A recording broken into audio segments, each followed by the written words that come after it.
Krishna kids आज बहुत ही अद्भुत कृष्ण की कहानी हम सुनेंगे। 5000 से पहले की बात है कि एक बार ऐसा हुआ था कि पूरा विश्व में पृथ्वी पे ऐसा लोग आ गए थे जो राजा का वेश में डीमंस थे और सभी लोगों को बहुत ही परेशान करते थे और इतना परेशान हो गए थे कि इनोसेंट पीपल भी वो राजा के स्लेव्स बन गए। और इसके बाद में ऐसा होता है कि सब लोग परेशान होते हैं तो भूमि जो खो के फॉर्म लेके वो जाते हैं ब्रह्मा जी के पास। ब्रह्मा जी के पास जाके रोक के बताते हैं, ब्रह्मा जी आप ही कुछ कर सकते हैं, ये राजा लोग जो है एक्चुअली असुर लोग हैं और ये लोग सभी को परेशान कर रहे हैं, तो आप कुछ कर सकते हैं। तो ब्रह्मा जी ने तुरंत भूमि का जो रिक्वेस्ट है सुन लिया। उसके बाद में भूमि गोज टू विष्णु। तो विष्णु ही ये सब प्रॉब्लम्स का निवारण दे सकते हैं। He can solve all the problems. So Bhumi, along with Shiv and with Brahma, everybody goes to Mahavishnu, Kshirodakashayi Vishnu.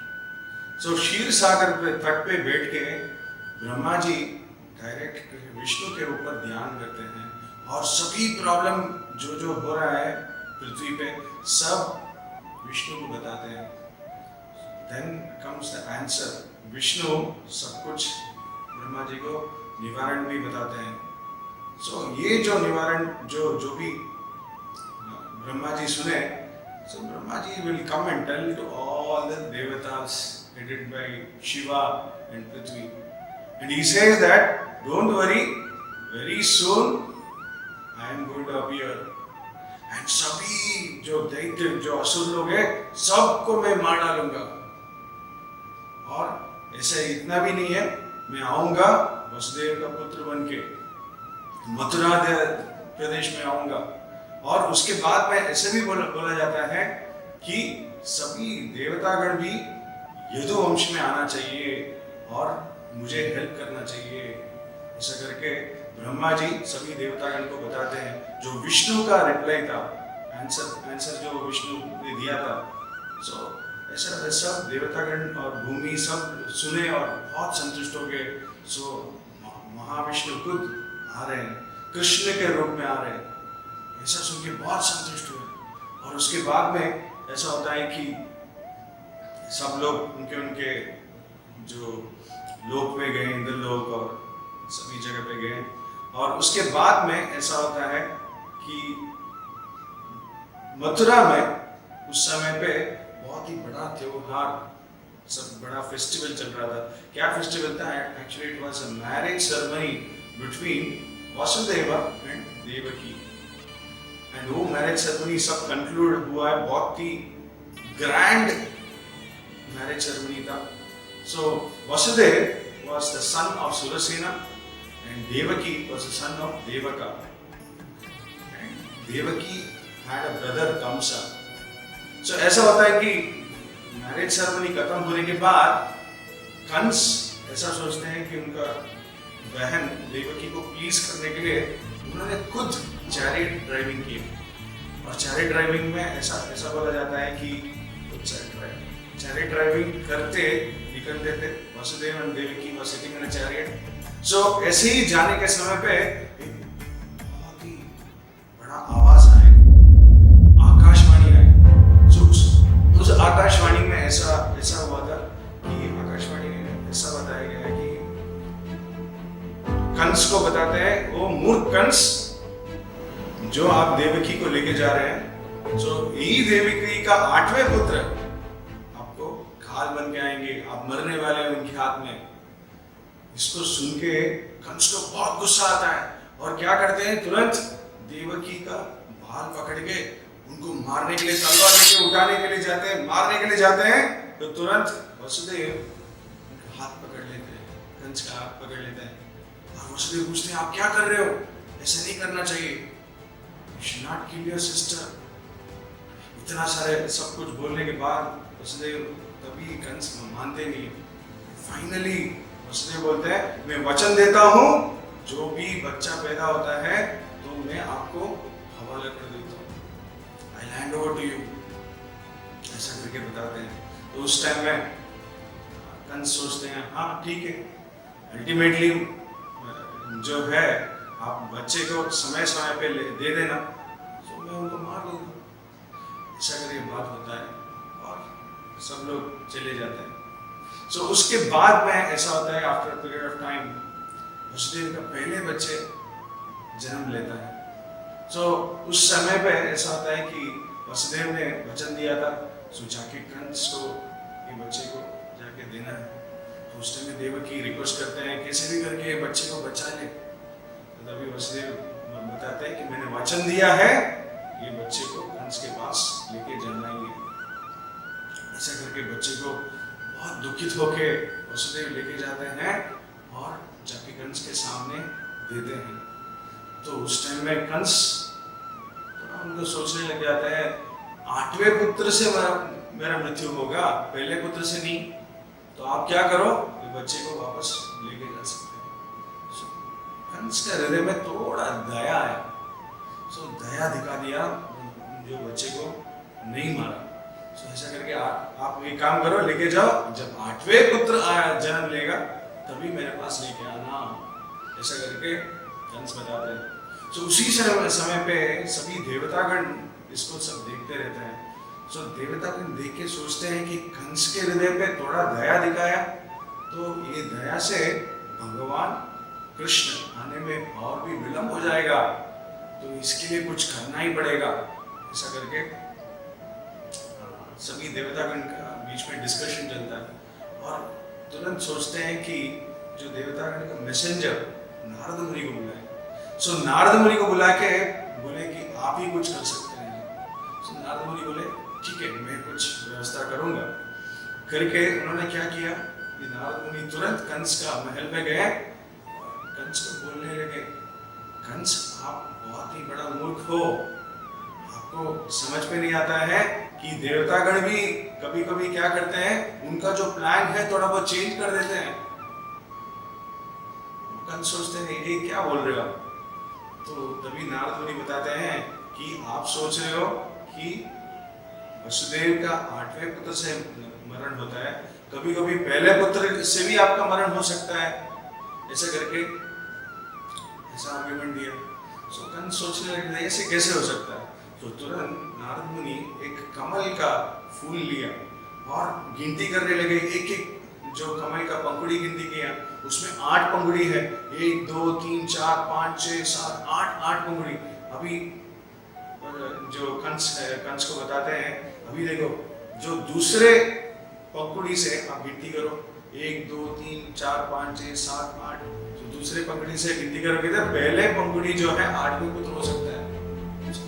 सो ऐसा करके लॉजिक जो नारद मुनि ने दिया कंस को, कंस सोचने लगे देवतागण कुछ भी कर सकते हैं तो सभी बच्चों को जो मारना ही है। कंस तुरंत दौड़ते हैं जाते हैं और वसुदेव के हाथों से बच्चे को तुरंत लेके धरती में पटका के मार देते हैं। ऐसे ही करके एक एक बच्चे करके मारते जाते हैं। दूसरे बच्चे, तीसरे बच्चे, चौथे बच्चे, 5वें बच्चे, 6वें बच्चे, थोड़ा सा भी दया नहीं था कंस को। तो सभी मारने के बाद 7वें बच्चे जब हुए ये थोड़ा भगवान कृष्ण का एक छोटा सा प्लान था। तो इस बार जन्म लेने के समय में जन्म लिया था स्वयं अनंत देव ने। भगवान के बड़े भाई बलराम जी का जन्म होने वाला था, 7वें पुत्र। वसुदेव के 7वें पुत्र जब देवकी का घर में आए थे, तुरंत भगवान कृष्ण का प्लान ऐसा था कि उनके गर्भ से रोहिणी के गर्भ में प्रवेश करने का, चेंज करने के लिए सोचे थे। तो तुरंत क्या किया, देवकी का गर्भ से रोहिणी के गर्भ में भगवान बलराम अनंत देव चेंज हुए। उसी समय पे ऐसा होता है कि कंस आते हैं 7वें पुत्र मारने के लिए, तभी देखते हैं तो सात्विक पुत्र का जन्म ही नहीं होता है। तो उस समय पे सब लोग सोचने लग जाते हैं कि सातवें पुत्र कंस से डर के मर गए, ऐसा करके निकल जाते हैं कंस। अभी समय होता है आठवें पुत्र का, जो है स्वयं कृष्ण का जन्म होने वाला है। तो उसी समय में ऐसा होता है कि सभी जगह पे ऐसा होता है, बहुत ही वातावरण सब बहुत ही ऑस्पिशियसनेस छाया रहता है। All the stars are in proper situation and the climatic conditions are very good and all the devatas, ऐसा बताते हैं कि सभी 33 करोड़ देवता सब लोग जो है देवकी को प्रार्थना करते रहते हैं। देवकी का वूम में जो कृष्ण जन्म लेने वाले हैं उनको प्रार्थना करते हैं और Devaki looks very bright and beautiful। So इसको देख के इवन कंस भी सोचने लग जाते हैं कि ये जो पुत्र जन्म लेने वाला है ये साधारण पुत्र नहीं है। तो तुरंत उन्होंने क्या किया, जो कारागार है, जो देवकी और वसुदेव को बंधित किया हुआ था, वही कारागार का अगल बगल में सब सोल्जर्स ज्यादा बढ़ने लगे, बढ़ा दिया और इसका सिक्योरिटी सिस्टम बहुत ही ज्यादा बढ़ा दिया और वेट करते थे। सो इवन वसुदेव भी सोचने लगे कि देवकी इतना सुंदर, इतना ब्यूटीफुल है। एंड समय हुआ भगवान कृष्ण का जन्म का। सो भगवान कृष्ण जब जन्म हुए तो तुरंत एक चतुर्भुज रूप में सुंदर बालक का जन्म हुआ, पूरा आभूषित, पूरा ज्वेलरी के साथ, पीकॉक फेदर के साथ, शंख चक्र गदा पद्म के साथ, छोटा सा नन्हा सा बालक। तो इसको देख के वसुदेव बहुत ही आश्चर्यचकित हो जाते हैं, astonished, ये कौन है, ये मेरा बच्चा हो सकता है, ये साधारण बालक तो नहीं है, सब सोचने लग जाते हैं। उसी समय पे भगवान विष्णु प्रकट होते हैं और बोलते हैं कि वसुदेव ये मेरा समय हो गया है अवतार लेने का। सो मैं अभी क्या करूंगा, मेरा मेन उद्देश्य है कि ये सभी दैत्य जो है कंस आदि देव, बहुत सारे दैत्य हैं, उनको सब संहार करने का। सो इस लीला पे आपका सहयोग बहुत ही इंपॉर्टेंट है। सो ऐसा बोलते हैं कि जो भी मैं बताता हूँ उसी हिसाब से आप कीजिए, मैं पूरा व्यवस्था कर दूंगा। आपको इधर से डायरेक्टली जाना है गोकुल पे। गोकुल पे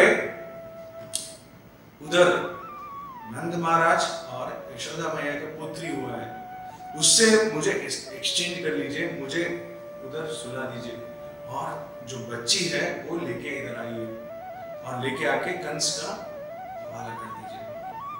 ऐसा करके ये पूरा प्लान भगवान विष्णु ने बताया और इसी हिसाब से भगवान विष्णु चले जाते हैं। उसके बाद में वसुदेव का शरीर पे बहुत सारा चेन और शैकल्स रहता है ना, वो सब निकल जाता है। निकल के वसुदेव क्या करते हैं, बच्चे को ले लेते हैं, कृष्ण को ले लेते हैं और लेके निकलते हैं। वो देखते हैं तो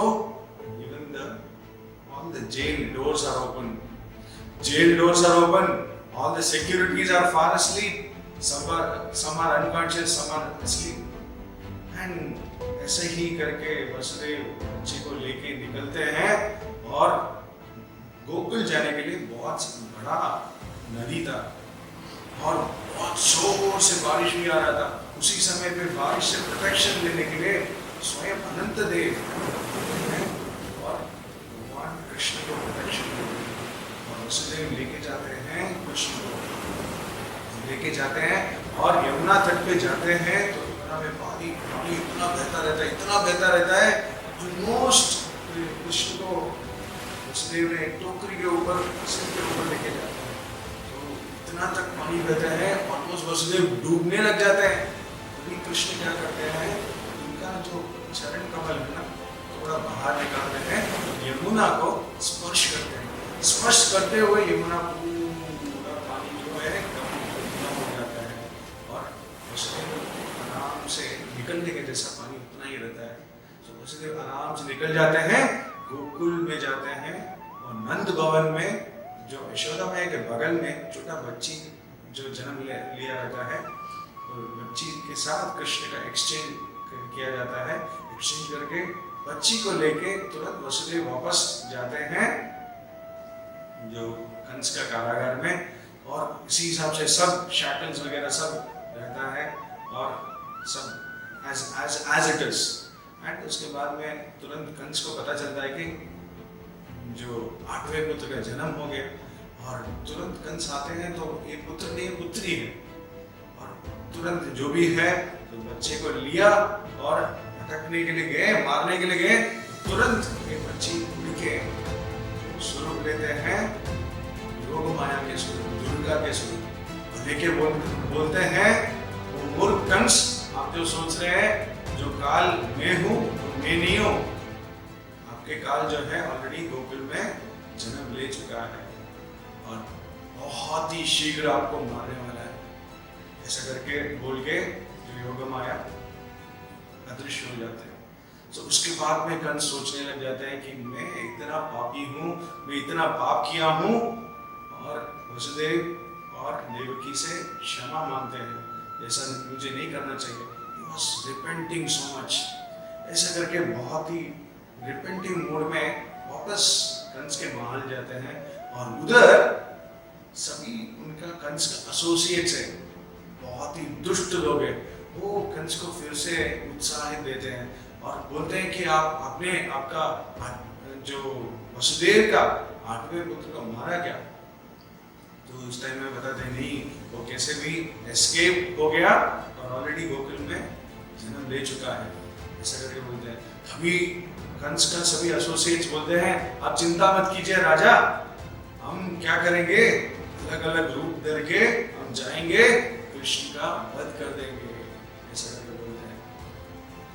कंस सोचने हाँ ये प्लान अच्छा है। कंस अलग अलग प्लान करते रहते हैं, और एक जगह पे गोकुल में अगले ही दिन नंद महाराज को पता चलता है कि कृष्ण का जन्म हुआ और नंदोत्सव का आयोजन किया जाता है। बहुत भव्य त्योहार रहता है, और नंद महाराज बहुत सारा गिफ्ट्स सभी लोगों को देते हैं। ऐसा फेस्टिवल शुरू होता है, और इधर कंस उनका persecutions, he will start thinking how to kill Krishna।